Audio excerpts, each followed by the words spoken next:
அனைவருக்கும் வணக்கம். EPIயின் தமிழ் நண்பன் சேனலுக்கு உங்களை அன்புடன் வரவேற்கிறோம். இன்னைக்கு நம்ம சௌச்சௌ கூட்டு எப்படி பண்றதுன்னு பார்க்க போறோம். சாதத்துக்கும் சப்பாத்திக்கும் நல்ல சைட் டிஷ். இது ஒரு லஞ்ச் ரெசிபி.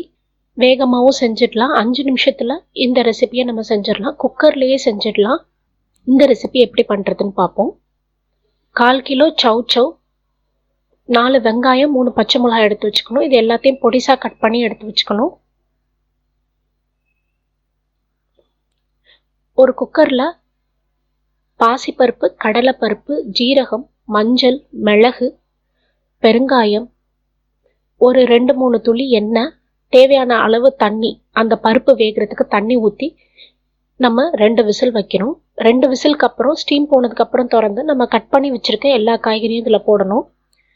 இதுக்கு தேவையான அளவு காய்கறி மூழ்கிற அளவுக்கு நம்ம தண்ணி ஊற்றிட்டு, இந்த அளவுக்கு தண்ணி ஊற்றினா போதும். நான் இவ்வளோ தூரம் தண்ணி ஊற்றிருக்கேன். இப்படி தண்ணி ஊற்றிட்டு திருப்பி 2 விசில் நம்ம வேக வைக்கணும்.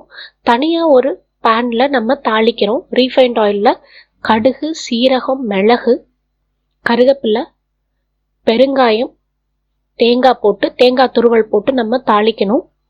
தாளிச்சுட்டு நம்ம செஞ்சு வச்சிருக்க கூட்டுக்கறியில் நம்ம தாளிச்சதை போட்டுட்டு, இப்போ நம்ம ருசிக்கு ஏற்ற மாதிரி உப்பும் போட்டு நம்ம இதை மிக்ஸ் பண்ணணும். நம்மளுடைய சௌச்சௌ கூட்டு தயாராகிடுச்சு. இந்த சௌச்சௌ கூட்டு மத்தியானம் லஞ்சுக்கு ரொம்ப நல்லா இருக்கும். சப்பாத்திக்கும் இதை வச்சு சாப்பிடலாம்.